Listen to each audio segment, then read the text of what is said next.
आपका स्वागत है बड़ी और महत्वपूर्ण खबरों में, जिनको जानना आपके लिए बहुत ज़रूरी है। भारत कोरोना की 3 वैक्सीन बना रहा है, लाल किले से पीएम मोदी जी बोले। प्रधानमंत्री नरेंद्र मोदी ने लगातार 7वीं बार स्वतंत्रता दिवस के मौके पर लाल किले से ध्वजारोहण लहराया है। पीएम मोदी की अगवानी रक्षा मंत्री राजनाथ सिंह और रक्षा सचिव अजय कुमार ने की। पीएम मोदी ने कहा कि भारत को आत्मनिर्भर बनना ही होगा, क्योंकि हम कच्चे माल का आपूर्ति नहीं कर सकते। प्रधानमंत्री मोदी ने कहा कि भारत एक बार ठान लेता है तो करके दम लेता है। इसी के साथ जानेंगे विस्तार से पूरे समाचार को। अब साधारण से काम नहीं चलेगा, पीएम मोदी जी बोले। बीते वर्षों में मैंने यही लाल किले से कहा था कि पिछले 5 साल देश की अपेक्षाओं के लिए थे और आने वाले 5 साल देश की आकांक्षाओं की पूर्ति के लिए होंगे। बीते 1 साल में ही देश ने ऐसे अनेक महत्वपूर्ण फैसले लिए, अनेकों महत्वपूर्ण पड़ाव पार किए। आज भारत ने असाधारण समय में असंभव को संभव किया है। इसी इच्छा शक्ति के साथ प्रत्येक भारतीय को आगे बढ़ना है। वर्ष 2022 हमारी आज़ादी के 75 वर्ष का पर्व अब बस आ ही गया है। 21वीं सदी के इस दशक में अब भारत को नई नीति और नई रीत के साथ आगे बढ़ना होगा। अब साधारण से काम नहीं चलेगा।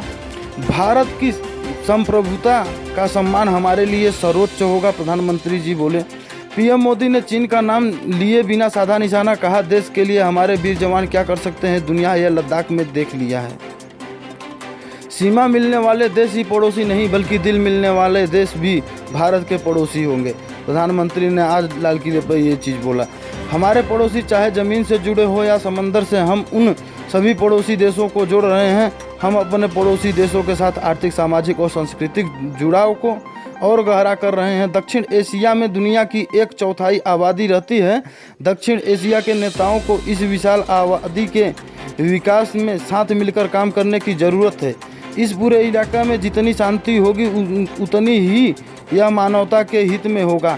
आज सिर्फ पड़ोसी वही नहीं है जिनसे हमारी भौगोलिक सीमाएं मिलती हैं, बल्कि वो भी हैं जिनसे दिल मिलता है। बीते कुछ समय में भारत ने अपने संबंधों को और मजबूत किया और पश्चिम एशिया से हमारे संबंध को और गहरे हुए हैं। इन देशों के साथ ऊर्जा क्षेत्र में भागीदारी बहुत अहम है। इन देशों में बहुत बड़ी संख्या में हमारे भारतीय भाई बहन का काम कर रहे हैं। इन देशों ने कोरोना काल में भारतीयों की जिस तरह से मदद की, उनके प्रति हम आभार प्रकट करते हैं। जम्मू कश्मीर में शरणार्थियों की गरिमापूर्ण जीवन का साल, पीएम मोदी जी बोले। यह 1 साल जम्मू कश्मीर की एक नई विकास यात्रा का साल है।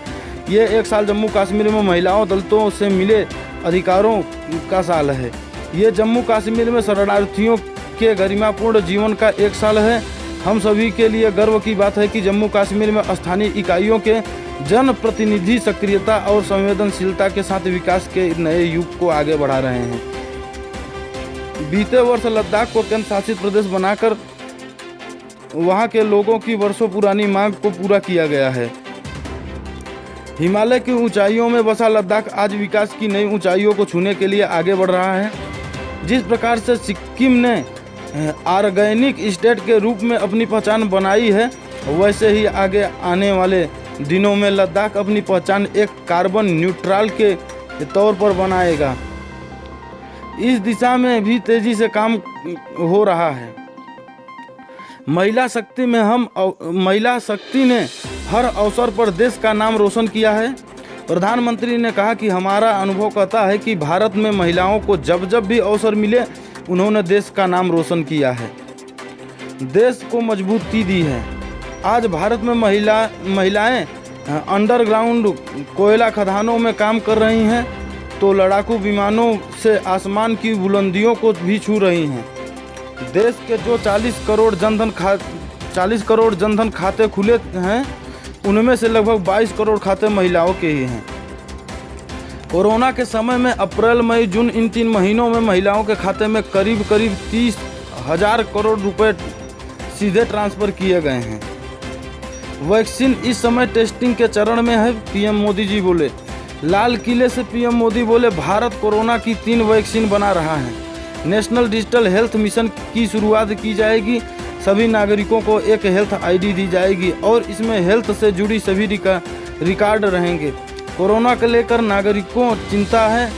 सब यह जानना चाहते हैं कि वैक्सीन कब आएगी। मैं आपको बताना चाहता हूं कि भारत में एक नहीं बल्कि तीन वैक्सीन अलग अलग चरणों में ट्रायल की प्रक्रिया में हैं।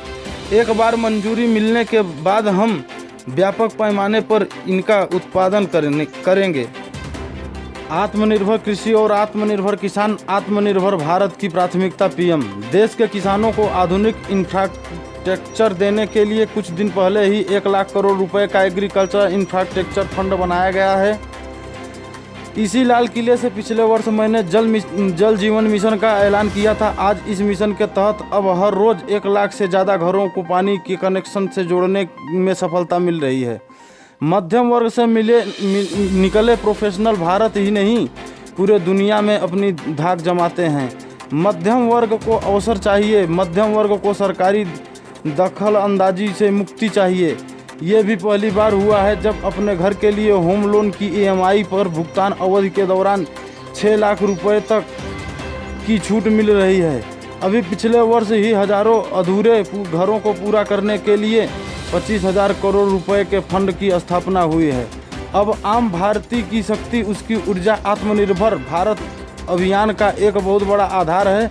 इस ताकत को बनाए रखने के लिए हर स्तर पर निरंतर काम हो रहा है।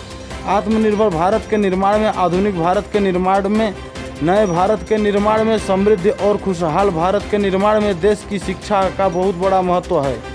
इसी सोच के साथ देश को एक नई राष्ट्रीय शिक्षा नीति मिली है। कोरोना के समय में हमने देख लिया है कि डिजिटल भारत अभियान की क्या भूमिका रही है। अभी पिछले महीने ही करीब 3 लाख करोड़ रुपए का ट्रांजैक्शन अकेले भीम UPI से हुआ है। साल 2014 से पहले देश की सिर्फ 5 दर्जन पंचायतें ऑप्टिकल फाइबर से जुड़ी थी। बीते 5 साल में देश में 1.5 लाख ग्राम पंचायतों को ऑप्टिकल फाइबर से जोड़ा गया है। आने वाले 1000 दिन में देश के हर गांव को ऑप्टिकल फाइबर से जोड़ा जाएगा। मेक इन इंडिया के साथ साथ मेक फॉर वर्ल्ड के साथ आगे बढ़ना होगा। आज दुनिया की बहुत बड़ी कंपनियां भारत का रुख कर रही हैं। हमें मेक इन इंडिया के साथ साथ मेक फॉर वर्ल्ड के मंत्र के साथ आगे बढ़ना है। भारत को आधुनिकता की तरफ तेज गति से ले जाने के लिए देश के कुल मिलाकर इंफ्रास्ट्रक्चर डेवलपमेंट को एक नई दिशा देने की ज़रूरत है। ये ज़रूरत पूरी होगी नेशनल इंफ्रास्ट्रक्चर पाइपलाइन प्रोजेक्ट से। इस पर देश 100 लाख करोड़ रुपए से ज़्यादा खर्च करने की दिशा में आगे बढ़ रहा है। अलग अलग सेक्टर्स के लगभग 7,000 प्रोजेक्ट की पहचान भी की जा चुकी है। ये एक तरह से इंफ्रास्ट्रक्चर में एक नई क्रांति की तरह होगा। किसी समाज, किसी भी राष्ट्र की आज़ादी का स्रोत उसका सामर्थ्य होता है और उसके वैभव का उन्नति प्रगति का स्रोत उसकी श्रम शक्ति होती है। हमारे देश का सामान्य नागरिक चाहे देश में रह रहा हो या गांव में, उसकी मेहनत, उसके परिश्रम का कोई मुकाबला नहीं है। 7 करोड़ गरीब परिवारों को मुफ्त गैस सिलेंडर दिए गए। राशन कार्ड हो या न हो, 80 करोड़ से ज़्यादा लोगों को मुफ्त अन्न की व्यवस्था की गई। बैंक खातों में करीब 90,000 करोड़ रुपए सीधे ट्रांसफ़र किए गए हैं। कुछ वर्ष पहले तक ये सब कल्पना भी नहीं की जा सकती थी कि इतना सारा काम बिना किसी लीकेज के हो जाएगा। गरीब के हाथ में सीधे पैसा पहुंच जाएगा। अपने इन साथियों को अपने गांव में ही रोजगार देने के लिए गरीब कल्याण रोजगार अभियान भी शुरू किया गया है। वोकल फॉर लोकल, री स्किल और पिक स्किल का अभियान गरीबी की रेखा के नीचे रहने वाले के जीवन स्तर में आत्मनिर्भर अर्थव्यवस्था का संचार होगा। विकास के मामले में देश के कई क्षेत्र भी पीछे रह गए हैं।